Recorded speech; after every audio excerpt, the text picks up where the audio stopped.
Hi, everyone. Thanks for checking out the Safe Travelers podcast. My name is Joey. Today, we are in West Texas at beautiful Guadalupe Mountains National Park, and I had the chance to sit down with Park Ranger Jake Denton. Jake and I chatted about a whole lot, from geology to wildlife and the human history here at this amazing national park.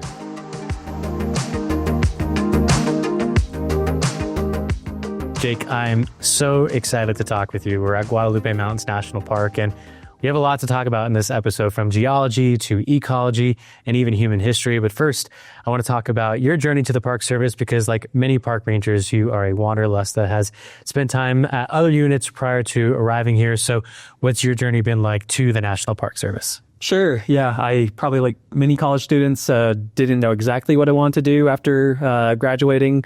But about 2 years after I graduated, I took an internship via the Student Conservation Association, which is basically an agency that pairs students and recent graduates with land management kind of opportunities. So I took an internship at Capitol Reef National Park. Did that for about 9 months. They must have liked me there, because they brought me back on for 3 subsequent seasons as a park ranger. Did a little time at Wright Brothers National Memorial in the Outer Banks of North Carolina, and then finally got my first full-time job with the Park Service at Dinosaur National Monument, before eventually coming to Guadalupe Mountains National Park as a full-time park ranger. You're originally from Fort Lauderdale in Florida. I know previously we talked yesterday and you said you're a nerd about geology and weather. What got you into geology and weather growing up in Florida? So, of course, in South Florida, there's tons of hurricanes. Tons maybe being a little generous, but we have hurricane seasons, so we get those extreme weather types of systems. I think in terms of weather, it's just based on where I've lived, the different places I've lived over the years too, because I've experienced many different climates, humid South Florida, the desert Southwest, the Chihuahuan Desert here right now, and the Colorado Plateau. So just a lot of variety. Now, geology, I had no background in, really. I took one class in college, but when I started working at Capitol Reef, I basically had to learn sedimentology like that. And I think I did, and I think I've succeeded with that over the years. And now I'm just happy to share that information with the visitors to Guadalupe Mountains and other parks that I have worked at. This park is absolutely gorgeous, but to really understand the full history of it, we have to go back 250 million years ago. Can you walk us through the history of this amazing mountain range? So Guadalupe Mountains National Park encompasses one of the finest and largest examples of a fossilized marine reef in the world. This reef more specifically defined by sponges and algae, as opposed to corals, which I get back in my home of South Florida, for example, or in Australia today. And the park itself highlights one of the best exposures of Permian period fossils in the world. In fact, if you look at a geologic timescale of the Earth, the middle Permian period is called the Guadalupean epoch, making us one of the only national parks that have a portion of the geologic timescale named after it. The way these mountains formed, however, is a 3-part process. I like to call it the dew process: deposition, uplift, and erosion. So around 270 million years ago, the continents were still pushed together, surrounded by a vast ocean, the Permian Ocean in this case. Water from that ocean made its way inland into southeastern New Mexico and West Texas, and filled this area with water. Now, the environment at that time was hot and humid as well, and these conditions created the perfect scenario for a marine fossilized reef defined by the organisms I mentioned previously. As this was happening, in essence, organics were cementing themselves to the ocean floor, continually building their way up to the tippy top of sea level. Now, these organics would die, but their skeletal structures remain a great binding agent for other organisms to continually build up. This builds and builds and builds for millions of years. The sediment is then battered by wave action, eroding it down to the deeper areas of this inland sea. And then eventually, as geologic processes take place, as the continents start to break apart, as the sea starts to recede, for example, you start to have new sediment being carried by wind and water, burying that ancient marine reef. Later on, uplift, occurring around 75 to 35 million years ago during an event called the Laramide orogeny, starts to slowly stress up some of the land here at Guadalupe Mountains National Park. But it's not until more recently, around 32 to 8 million years ago, due to heat deep underneath the ground from the mantle of the Earth, actually lifting up the mountains higher on the rises and falls into the depressions or the basin. Back 250 million years ago, as this is building, where was this reef located, and what is what does a reef do inside of the ocean? Yeah, so that's a great question. So the reef itself encompasses hundreds of miles of space. Now, most of that is still obstructed underneath the ground. There's only a few areas where the reef has been exposed by uplift that we can see it above the surface of the ground, for example. So here in the Guadalupe Mountains, and eventually dipping below the surface by the time we hit the town of Carlsbad, New Mexico. We have exposures in the Apache Mountains south towards Van Horn, Texas, and even as far south as the Glass Mountains in Alpine, Texas, for example. Now, when we talk about a reef in general, what we're really alluding to is a complex organization of organisms that are working in conjunction to create a habitat that is suitable for them. So you have these organics binding to one another, kind of cementing.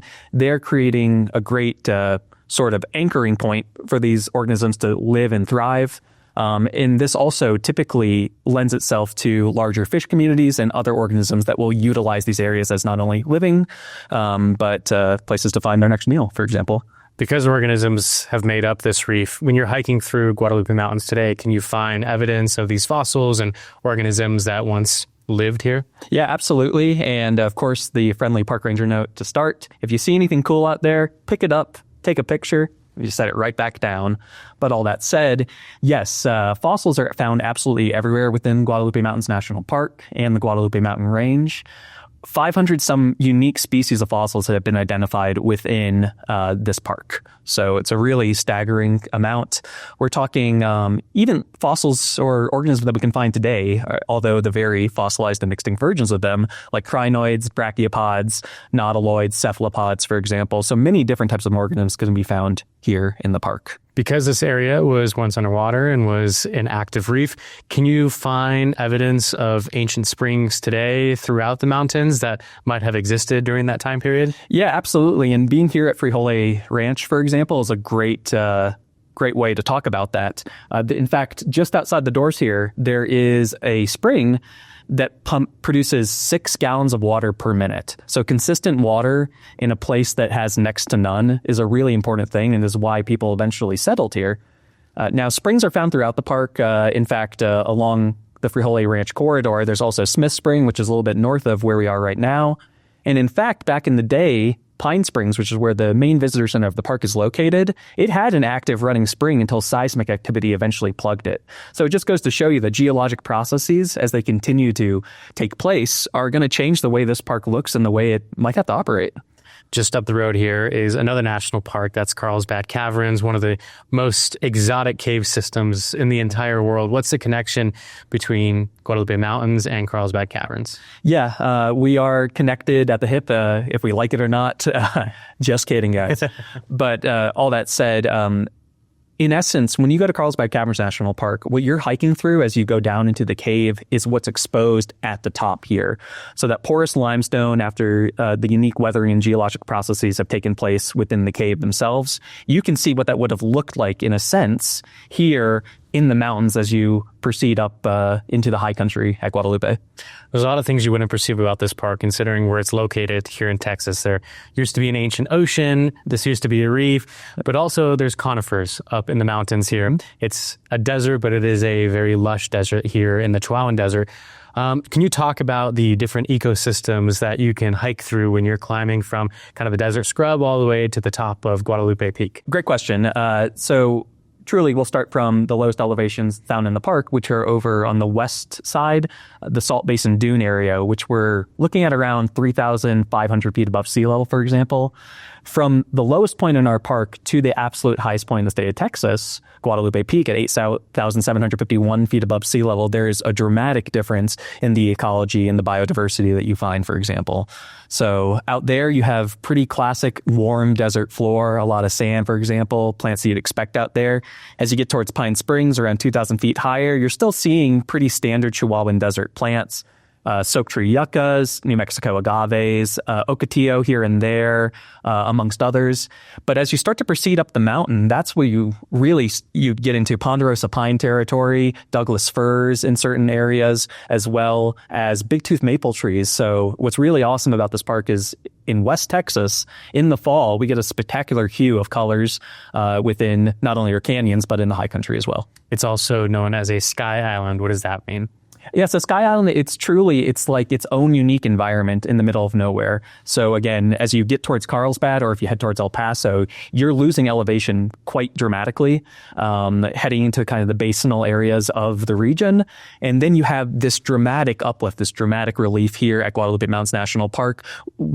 Such a variance in elevation will change the environment and what's found in there. And so when we say Sky Island, it's its own unique kind of aspect within the high country of this park. Is there any wildlife that's, maybe not exclusive around the United States, but here in Texas, exclusive to these mountains because of, the elevation gain that, allows them to go through different ecosystems? We have an incredible biodiversity of animals within Guadalupe Mountains National Park, 66 some mammal species identified, 280 some species of birds. And yes, of course, as we go from lower lying areas to higher, there is a little bit of difference in what we might see. Generally find the wild turkeys up in the bowl in the high country of the park as opposed to down here in the Chihuahuan Desert kind of bottom. If we want to talk non-native species here in the park, aoudads or Barbary sheep, which were introduced in the region in the 40s or the 50s as a game hunting species, which has proliferated, they're found typically in higher elevations. For example, there's generally better grasses, better things to kind of graze upon for a lot of animals up in the high country as opposed to the low country. You mentioned the bull. We also talked about Guadalupe Peak. What are some of those iconic, if you will, areas of Guadalupe Mountains that folks come here to recreate at or are just, in awe of the beauty here? Yeah, absolutely. The one place we certainly need to talk about is McKittrick Canyon. McKittrick Canyon offers the biodiversity that you find from hiking from Pine Springs up to Guadalupe Peak or up into the bowl without all that elevation gain. So those of our moderate hikers out there, this is going to be a much better option for you. It is pretty amazing. Within the first mile, you start to hit a riparian area, natural springs that percolate to the surface in some areas, but then actually go back underground in other portions of that canyon. What that yields, though, is, again, an incredible biodiversity of plants and animals. The fact that there is a reliable water source there lends itself to potential better wildlife viewing. And again, just a dramatic change from yuccas and agaves to tall pine trees as you get deeper into the canyon. You often hear and see people refer to the canyon as one of the most beautiful places in all of Texas. Do you concur with that? Yes. In fact, the old adage is, I thought it was the most beautiful place in Texas. A quote attributed to Wallace Pratt. That said, I think he's probably right. It is a stunning area of this park. Not for nothing, if you don't want to feel like you're in Texas, hike a little ways into McKittrick Canyon because you will be taken aback and probably a little confused. You're like, where am I again? What state? Folks who are very familiar with national parks or even just probably surface level familiar with national parks know El Cap, but they probably associate it more with Yosemite. With El Cap here, is that a wall that is suitable for climbing? What's the major differences here? Yeah, so the difference between El Cap and Yosemite and Guadalupe Mountains is actually pretty substantial. And in terms of climbing, it's actually very important.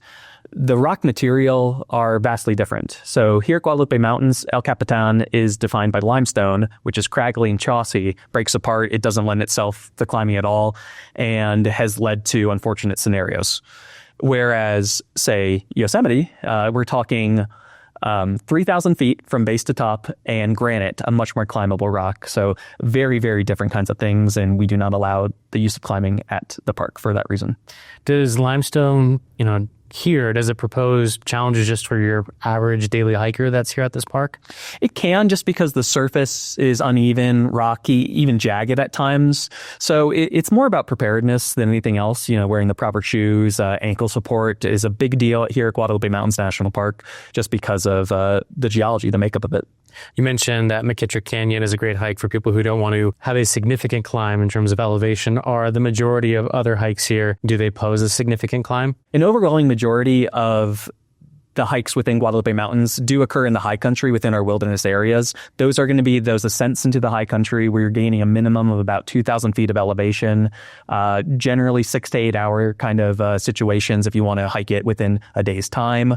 So yes, a majority of our hikes are in the high country and are much more difficult, but we have easy options like the Pinery Nature Trail, the Manzanita Spring Hike right here at Frijole Ranch, and the McKittrick Canyon Nature Trail over at McKittrick Canyon, as well as a few other moderate hikes like the Canyon Trail within McKittrick. When we hear of national park, I think we all often think about how that land, that area is protected, which is true, but there's a certain level of protection that's given to wilderness parks and wilderness areas within national parks. Guadalupe Mountains has one of the largest wilderness areas in the Park Service. What does that mean in terms of park management and how you manage the land here? Yeah, so under the 1964 Wilderness Act, there are specific ways in which wilderness has to be managed. As I alluded to, the park is around 87,000 acres, with 47,000 acres just about of that being designated wilderness. That means that has been signed into law and is official, although 95% of the park is managed as wilderness areas. So a vast majority of the land that now makes it up. That means that there are specific things that cannot be done within those areas. Motorized transport or utilization, any sort of like motor-based kind of tool cannot be used there, which makes, trail work, for example, a little more interesting, but also makes search and rescues at times potentially a little more interesting based on what we're allowed to utilize in those places. So the park emphasizes the wilderness aspect of this landscape, again, the largest wilderness in the state of Texas, and it is protected to a higher degree even than standard national park protections. I mentioned that the Chihuahuan Desert is a lush desert. There is lots of vegetation here. We are in Texas, where it might not get a lot of precipitation. How does fire play a role here in the Guadalupe Mountains?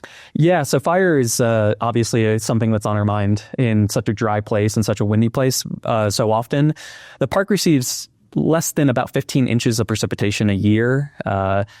Typically, that's going to be found during our monsoonal weather season from June through September. But ultimately, fire is something that we monitor very heavily. We do enter various fire restriction phases, in which case we'll limit certain activities that can be done in the park. But we have a year-round thing that we do not allow open flame fires at Guadalupe Mountains National Park. So if you're hoping to have a campfire here, it's the wrong place to visit. Canistered stoves, anything that's contained like that is typically allowed, but just with the dry conditions, the wind especially exacerbating that, we are very safe with fire here. We are in the Frijole Ranch House because of the wind. This is one of the windiest places in all of America. You had mentioned that you face, hurricanes and hurricane winds in Florida. The winds here can get up to hurricane force in Guadalupe Mountains National Park, which is incredible. How come this environment is so windy? Yeah, so the wind, it certainly has to do with the variance of elevation, pressure, and temperatures. Again, the lowest relief that we find in the park is going to be in the Salt Basin Dunes area, where we're talking 3,500 feet above sea level, for example, all the way to top of Guadalupe Peak, 8,751 feet above sea level. As wind travels up Guadalupe Pass, thousands of feet, it gets exacerbated. It kind of creates a wind tunnel type effect, and then it just pours out very strongly here. We typically tell our visitors as well, any conditions that you find at Pine Springs, where we post our daily weather, you need to add around 10 miles per hour for the wind gusts as you ascend the mountain and subtract around 5 to 10 degrees for the temperatures. So really the elevation, the pressure, the temperatures are going to exacerbate the winds here to a large extent. And some of the trails here, because of the line, some can be narrow in areas when you're hiking up to a place like Guadalupe Peak. How does wind play a factor in that? And do folks need to be extra careful on days like today where the wind is raging? Generally, when the wind exceeds 60 so miles per hour, we're really on top of telling visitors that that's the kind of speeds that could push you back or potentially knock you over. So on hikes like Guadalupe Peak, where that might be 70 miles per hour as opposed to 60 down in the lowlands, we do our best to just consistently highlight that the trail might be unsafe under those conditions, and at the very least, probably just not enjoyable for 6 to 8 hours of constant wind smacking you in the face. Going back a couple of steps when we were talking about this area being an ancient reef, one of the best fossilized examples of a reef in the world, do you like to convince or tell visitors to imagine, yourself back 250 million years ago, where this was an underwater area and that, the desert mountain that you're hiking through wasn't always like this? Yeah, no, of course. Geology and the past here being an incredibly important aspect of the interpretive programming at Guadalupe Mountains. Yeah, it's really hard to describe that to folks, especially people that are just visiting, that are local or have lived in Texas their entire lives. When we say this area was completely underwater, is defined by tons and tons of fossils, for example, a lot of people are taken aback. I think sometimes they don't believe us at first, but as interpreters, it's our job to help them understand and appreciate these resources. So I like to get that into people's mind and everything. And once they start to experience the park, when they hike Devil's Hall, McKittrick Canyon, or go up into the high country, then they start to see it. They start to see the evidence, little fossils, whatever pieces you might find on the ground. And it all kind of clicks in that realization. We have people come back into the visitor center and tell us about that. It's really rewarding, really fantastic. I bet. Diving back into wildlife, we kind of touched the surface level of the wildlife that is here, but black bears are here in the desert, a species that you wouldn't necessarily expect here. Where are they typically found in the mountains? Yeah, more often than not, the larger mammal species tend to favor the high country. The only reliable water sources within the national park are actually going to be in the lowlands, so typically they tend to favor the north as they teeter into the Lincoln National Forest, which borders us. Stock tank availability, things like that, just more consistent water up there. So if we see them, it's generally in the high country, but more often than not, we see scat in tracks as opposed to the animals themselves. We touched on Carlsbad Caverns, but the caverns as a whole inside of Guadalupe Mountains, there's 400 documented caves. What's the ecology like between wildlife and the caves that are spread throughout this mountain range? So the caves at Guadalupe Mountains National Park, they are areas that have been known to be shelters for various types of animals, including bats and mountain lions. For example, it's not dramatic cave systems like you might find at Carlsbad Caverns. So these are really temporary kind of shelters, just areas to get away from environmental conditions or even potentially predators. Bats obviously play a big part in Guadalupe Mountains as well as Carlsbad Caverns, hence the bat flight. Pollinators of over 300 different types of fruits throughout the world pollinate some various plants here, including mezcal, which is utilized or was utilized very readily by the Mescalero Apache, who have certainly left their imprint on Guadalupe Mountains National Park. We are in the desert, so reptiles obviously abundant in this area. What type of reptiles can visitors potentially stumble across? Yeah, we have plenty of them. Quite a few snakes, quite a few lizards, skinks as well. Probably the most common lizard that I see during the summer months is going to be the greater earless lizard, although we do have collared lizards out here as well. Western whiptails, for example. Rattlesnakes, there's going to be the western diamondback, the prairie rattlesnake, and then things that aren't harmless at all, like the gopher snake or the gardener snake, which we see, fairly often as well. There's red-spaded toads in the park, for example, along riparian areas. So there's quite a bit of options for various amphibians and reptiles to actually be found here. Coming from Florida, is there a reptile that you've been particularly fond of learning about since you've come here? Since there's no gators, no. No. It's been really interesting to learn that within McKittrick Canyon, there's actually trout in some of those waters, which is just really surprising. You wouldn't think about that, but there's fish found within Guadalupe Mountains. Is there fishing allowed in that area? No. Yeah, it's a very sensitive resource. Portions of it are found within the wilderness, for example, and the population is not large enough to sustain any sort of real fishing operation within it. So what are the main predators then? Is it the black bear and the mountain lions? Are there any other top of the food chain predators that exist here? Sure. Bobcats, for example, are here in the park. Coyotes are around as well. Now, Barbary sheep are somewhat aggressive, the non-native species that we alluded to earlier. I don't know if I would call them an apex predator, but they are aggressive at the very least. So in terms of larger mammals, you kind of hit it on the head right there. Mountain lions, black bears, bobcats, coyotes, and I suppose javelina too. Aggressive in the sense that they'll probably tackle your leg if you get too close or upset them. Weather here at this park, obviously, it varies widely. In the winter months, the winds can be extremely strong. How about the summer months? And, what does visitation look like when you go from spring, summer, fall, winter? And what are the different challenges that come with those seasons? Talking about the weather here at Guadalupe Mountains National Park, we'll start with winter as we slowly progress into it. Winter tends to be some of the windiest times here at the park, as well as spring, but winter also tends to be some of the least busy times here. Temperatures can dip really into like the 20s, but with the wind chill, it can certainly get into the single digits and at times negatives. So very, very cold. As we alluded to earlier, again, if you hike up the mountain, it's going to be even colder and probably a lot more difficult. Potential for snow and ice formation as well. Spring is where we start to get busy again. Spring break is a incredibly busy time here at the park as we receive students from New Mexico, Texas, and the surrounding states. We can see 2,800 visitors in the visitor center in a single day, which is a pretty good number for us. During that period of time, your biggest obstacle is going to be parking, if not being unprepared. Generally, our parking lots might fill up by 8 o'clock in the morning in the busy spring months. Summer is when it starts to slow down again. Temperatures start to rise. We don't generally see days that eclipse 100. However, consistent days within the 90s, the winds are much, much calmer at that point. But those kind of conditions, especially with longer hikes here in the park, can be lethal. So again, preparedness is the big thing that we like to highlight in that regard. And then fall, some of the most amazing things happen within our canyons in the high country. That's where you see the changing of the leaves, those big tooth maples, yellows, orange, and reds. Talking about the seasons, you mentioned freezing and ice. Is erosion still an active process that's happening to these mountains? And does that primarily happen during the winter months? Yeah, I wouldn't say as much in the winter months, although there's definitely that potential if ice finds its way into the porous limestone as it contracts and expands, from the freeze and thaw cycle. That can certainly erode away the rocks. Summer, though, is absolutely the biggest erosional kind of time here. Monsoonal weather season, again, where we see those intense bouts of rain. I mentioned that we only receive about 15 inches of rain on average a year. However, during monsoon season, we can receive an inch in a single day, let alone a single hour.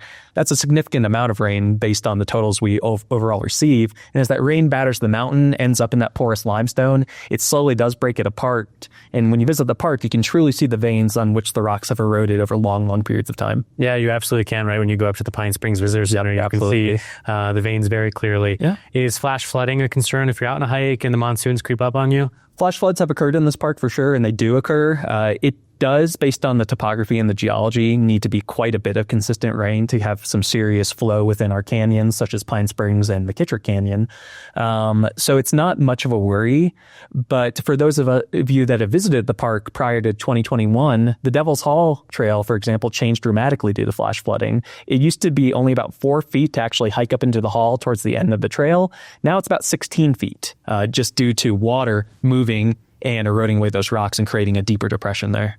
What do you often hear from visitors that come here for the first time? Obviously, we've mentioned Carlsbad Cavern several times being a main attraction around the corner. Are visitors typically blown away or surprised by this national park when they're here? I think that depends. We have a fair amount of visitors who arrive here unaware that we are not necessarily a classic national park in the sense that we not have a scenic drive or a lot of development in general. So that can be surprising to visitors, but visitors who want to explore an area with little to no people at various times, where you can truly feel like you're in a different place, they tend to be the ones that come back. Once they get the itch after they've hiked Guadalupe Peak, then they want to hike up into the Bowl, do Hunter Peak, or 7 of the 8 other high points within the state of Texas. I definitely can concur with that or relate to that because there is a sense of solitude that's here. Even driving in, if you're coming from the Carlsbad side and you pass a sign that says next fuel 144 miles away, that really makes you feel isolated with these mountains. And if you take the time to sit down and admire the mountains and admire that you kind of are in the middle of maybe nowhere, it enhances the process quite significantly. It's really hard to describe a place like this until you've seen it in person. But the solitude that's offered here, the opportunities to get out and hike, and really the biodiversity, again, I think is one of the most interesting aspects of this park. It lends itself to whatever you want it to be, really. Do you get Texans that come to the park and are surprised that this is in their home state? I cannot tell you how many Texans have come to Guadalupe Mountains and said, I have never been here in 70, 80 years of my life. It's such a big state, I suppose, though it's a little bit of a trek out here. One of the really interesting ecological stories here is there is a tree that's typically found in rainforest, but you can find it here in the Chihuahuan Desert. Yeah, so what he's referring to is the Texas madrone tree. For visitors to this park, you would have noticed it by its very distinctive red bark, red berries as well. It's a tree that grows along our riparian areas within the canyons as well, but it's one that's typically found in Pacific Northwest as opposed to, well, West Texas. Related closely to manzanitas, for example, and it's just a really unique species that you wouldn't expect here. As Guadalupe Mountains there's a lot of things a lot of people don't expect. And I think it's one of my favorite things about nature. And I'm curious if you feel the same way of like when you find a species like that out here in an area that we might not expect, we can kind of relate that into our own lives. So we can go down paths that we didn't expect in our own lives and surprise ourselves. And we oftentimes mimic nature because of that. Do you feel that way when you learn about stories of species that survive in areas that maybe they shouldn't, or we find a species in an area that we never thought we'd find them? Yeah, absolutely. After spending roughly the last 8 years in a desert environment, I think the resiliency of the Chihuahuan Desert in this case, but deserts as a whole, is pretty amazing. The adaptations that we find in our plants and our animal species are really something else. Nocturnal animals, for example, which is going to lessen competition as well as energy exerted as it's cooler temperatures. Some of our desert plants are succulents that their root systems retaining water better than others. That kind of stuff. I just find that fascinating. Might seem like an obvious question, but we talked about how fragile the limestone can be hiking on. Obviously, there's species here that you wouldn't expect to exist here. So how important is it for a visitor to come here and visit with respect and make sure that whatever they pack in, they pack out, and they take great care of this place while they're here? Yeah, absolutely. And what I'll kind of start with is, these places are not just for us. They are for future generations. We all have a responsibility as stewards of these public lands to treat them the best we can. In fact, leave them better than we found them. So what that means to us, the park rangers here, for example, is just, again, doing your research ahead of time, knowing what you're going to get yourself into, knowing the environmental conditions, and being prepared for all those various aspects. Having plenty of water before you start a trail, having proper footwear, letting someone know what you're doing and where you're going to be going, amongst many, many other things. There's plenty to do and look up and prepare ahead of time before you arrive at this park. I want to give you an opportunity to spark a rivalry here. If you have any words to say on why this El Cap is better than the El Cap in California. Well, there's something to be said about being first. That's right. El Capitan here was named first prior to the El Cap in Yosemite. What's the history behind the naming? So the name of El Cap here at Guadalupe Mountains National Park refers to Spanish missionaries traveling through this area in the 1600s. There was an image seen by multiple individuals of the Virgin de Guadalupe within El Capitan at the right time of day. Although really more so here in the year 2025, we allude to the El Capitan name for the Capitan age of the Guadalupean epoch of the Permian period in the geologic timescale. You bring up a good point, though. A lot of people, when they go to national parks, they look at different structures and they can see an image of, you name it, in those rocks. Are there any, rock structures or geologic structures throughout the park that are named because it looks like some type of formation? There are definitely rocks here that look like plenty of different things. We have one in Pine Springs that I always thought resembled a gorilla with its mouth open. But nothing in particular that I can think of. Hunter Peak, for example, does not look like J.C. Hunter. It looks like rocks, but nothing at this park, again, that immediately stands out. So we've talked a lot about the geology of this incredible national park. We've also talked about wildlife, ecology, and general park information. But now I want to dive into the human story here at Guadalupe Mountains National Park because it is fascinating. I want to talk about Wallace Pratt. But before we get into Wallace Pratt, I do want to take a moment to recognize that this area has been utilized since time immemorial. Who were the people that were living here and thriving here for thousands of years? Yeah, so people have left their mark on Guadalupe Mountains now, as Joe said, since time immemorial. We have evidence of people utilizing this land as far back as 10,000 years plus to much more modern occupation and utilization. Primarily, Guadalupe Mountains was not a long-standing living situation, but was more utilized as a route for further hunting and foraging. We find evidence of that within rock shelters in the park, including projectile points, old hearths or middens, amongst other items and materials that have been left behind. How would you encourage folks to learn about the people who have lived here for thousands of years prior to coming to this park? Yeah, absolutely. I would start just as a reference point with the park website. But once you learn about the different groups, go to their affiliated pages on the online.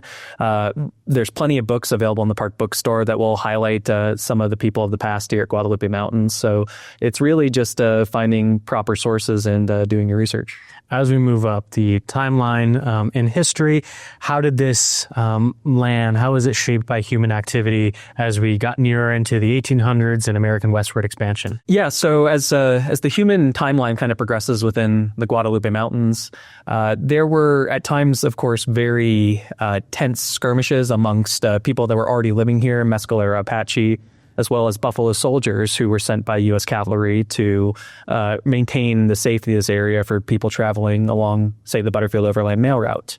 It's not until the late 1800s that we start to see Anglo settlements within the Guadalupe Mountains, such as the Raider brothers here at Frijole Ranch, 1876, and then later on the Smith family in the early 1900s. You mentioned the Butterfield Overland Mail Route. What was that? Yeah, so the Butterfield Overland Mail Route, we somewhat say the precursor to the Pony Express. In essence, what it was a series of stagecoaches that delivered mail and people from St. Louis, Missouri, all the way to San Francisco, California, in 25 days or less, guaranteed. Great advertisement right there. Yeah. And one of the stops was right here in front of the mountain range, correct? Correct. Yeah, just a short walk away from the Pine Springs Visitor Center, you can hike to the stagecoach ruins of the Pinery. And what that acted as for 1 year along the route was kind of a rest stop, so to say. The best way to compare it to modern day things, where they would change out the horses, have a quick meal, and then really pretty soon after you were on your way, because that trek from St. Louis to California back in the day, 25 days or less, you had to move pretty quick. The El Capitan Reef, the wall, is such a noticeable icon. Did that play a role in human settlement as a kind of an icon or symbol of their, geographic location? Yeah, absolutely. El Capitan and Guadalupe Peak, previously known as Signal Peak, has been utilized likely since time immemorial by individuals as a route finding device traveling west to east, towards what's now Carlsbad, New Mexico, or west towards El Paso, Texas. So it has been utilized for many, many, many years, the Butterfield included, and more recently via aviation. It has been a constant for pilots since the advent of aviation in the early 1900s. The Butterfield route, it's hard for me to even comprehend in my head going from St. Louis, Missouri to San Francisco in 25 days in the way that they did. Is that something that you often think about? Is that the challenge of that route and how it actually took hold? Yeah, and I'll share too, most of the time, the mailbags were actually on the people's laps for the entire trek. It has been described as not fun. But that said, I think what the Butterfield was kind of highlighting in that crazy journey was the resolve and the gumption of the people that made their way to areas like Guadalupe Mountains. This was incredibly remote back in the day. It's still remote now.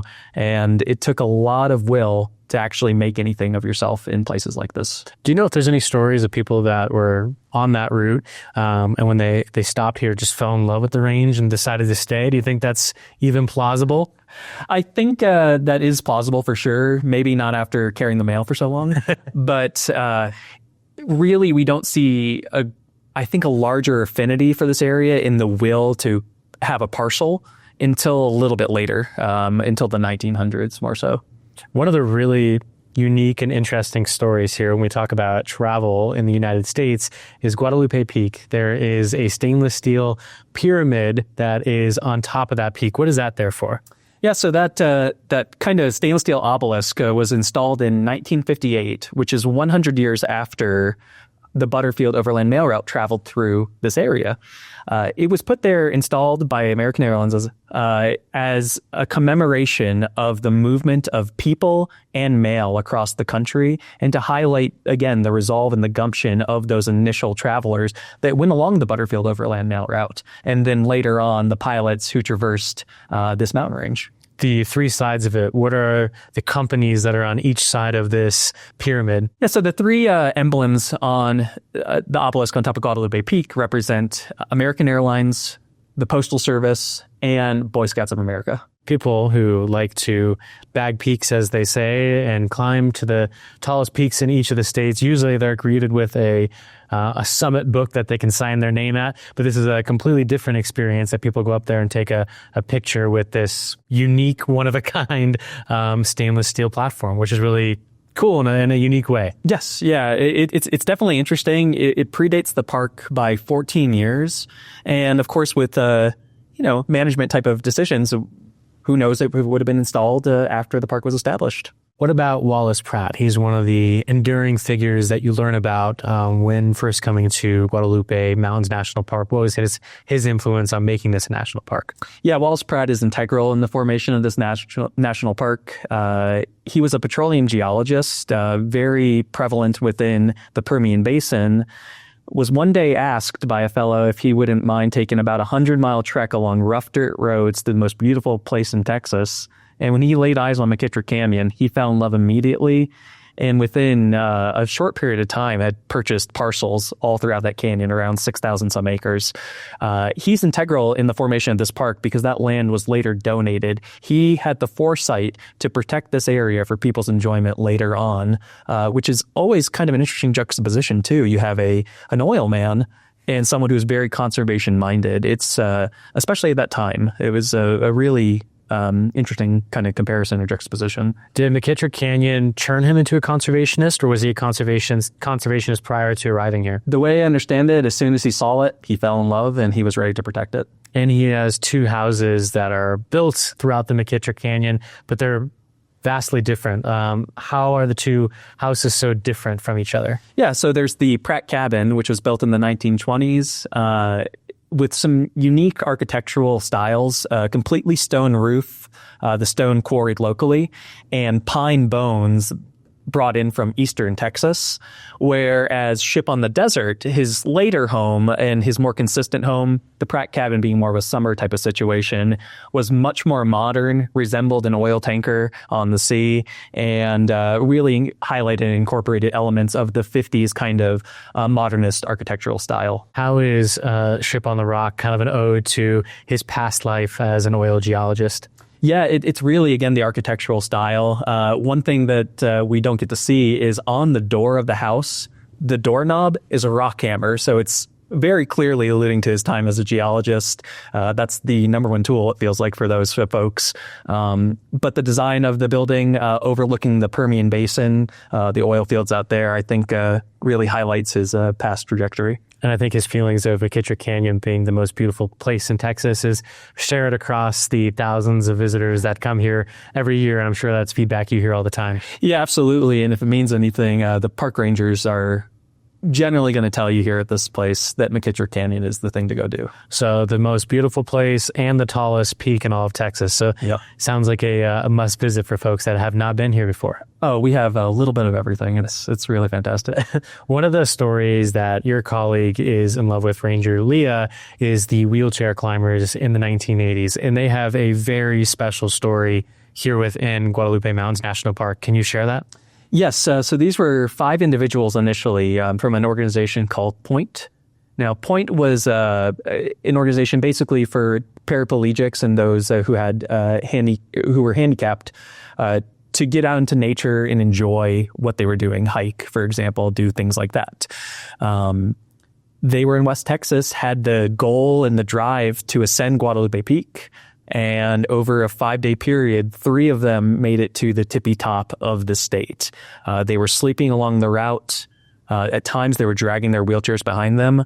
But the thing to highlight is they were never explicitly assisted. A park ranger, who would become now former director John Jarvis, did hike up and check on them every few days, and then finally met them at the very top on the 5th day of their ascent. But again, I just really want to point out that these 3 individuals did that completely themselves. What does that mean nowadays for the Park Service when we think about ADA and accessibility in these Park Service? How do you think, especially in this park, their influence lives on today? So the way I think about it living on today, this occurred in 1982. The Americans with Disabilities Act wasn't passed until 1990. And I think this was somewhat of a push towards that eventual establishment, which sets standards on how buildings can be accessed by people on federal lands and, lands across the country, for example. So I think that was integral. To share a little bit more about that point story, when those individuals finally made it to the top of Guadalupe Peak, it wasn't realistic to get down in the wheelchairs, so they were transported down in 3 helicopters coming from Fort Bliss, Texas, and were later called on the phone and congratulated by, at the time, President Ronald Reagan to specifically tell them what they did. The feat opened up a whole new kind of chapter and a new progression for people with disabilities and their access to these kind of places. How does that inspire you as somebody who likes to go out and recreate, to think of what they endured over multiple days to get to the top of Texas? Yeah, no, I think it's incredible. I think it really allows people to have a stronger belief in their self. If you're a half mile from the end of the trail, maybe you push that extra half mile, that kind of thing. I think it just creates this really inspiring, inspirational story. And it kind of tells you that within reason, you can do what you put your mind out to do. And just taking a couple of steps back, what was the ultimate goal of climbing to the top of Texas for those wheelchair climbers? I think it was in part to send the statement, but more or less, this is what they did. They like to get outside, they like to hike, and they were just in the region and they decided, we're going to do it. We just feel like we're going to make it up there. But obviously it created a stronger kind of windfall, a stronger reaction after it was done. Because those climbers made it to the top of Texas, do you think, that story, although happened in the 1980s, will still have a lasting effect even today in how parks look at making trails more accessible for people? Yeah, absolutely. I think the only thing we can do is look forward. Progress is the story of this country. And as we continue to progress forward, we should make things more accessible to individuals. We talked about Wallace Pratt. We've even talked about the Hunter family, but let's dive a little deeper into the actual formation of the park and how this became Guadalupe Mountains National Park. Yeah, it's really interesting. Of course, our neighbor Carlsbad Caverns National Park was established over 100 years ago. And under those pretenses, there was a push early on in the 1900s to make Guadalupe Mountains a national park, potentially even connecting the two. Obviously, it wasn't until much later, in 1972, that we officially became a national park. But as we spoke about, Wallace Pratt and another family, the Hunter family, specifically J.C. Hunter, and then later his son, J.C. Hunter Jr., were also integral in the formation of this place.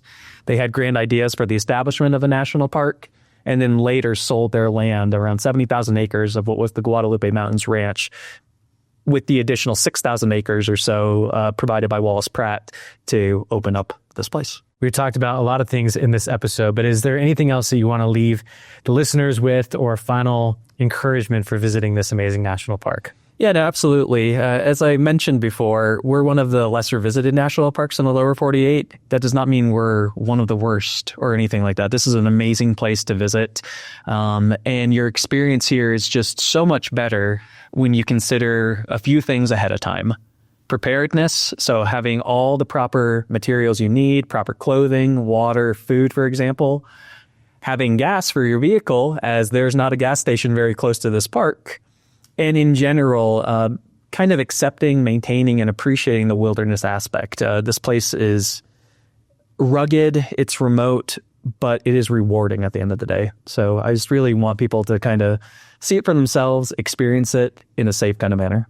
I spent a couple of days here, and I can absolutely agree. It is an amazing place, and rangers like yourself who educate the public and teach us about these amazing places make it even better. So thank you so much. Awesome, man. Yeah, for joining this podcast, and I appreciate you spending the time. Yeah, thank you very much. Thanks for checking out this edition of the Safe Travels podcast. I really hope you enjoyed it. I had a blast getting to chat with and getting to know Park Ranger Jake. He is incredible, and this national park is absolutely stunning.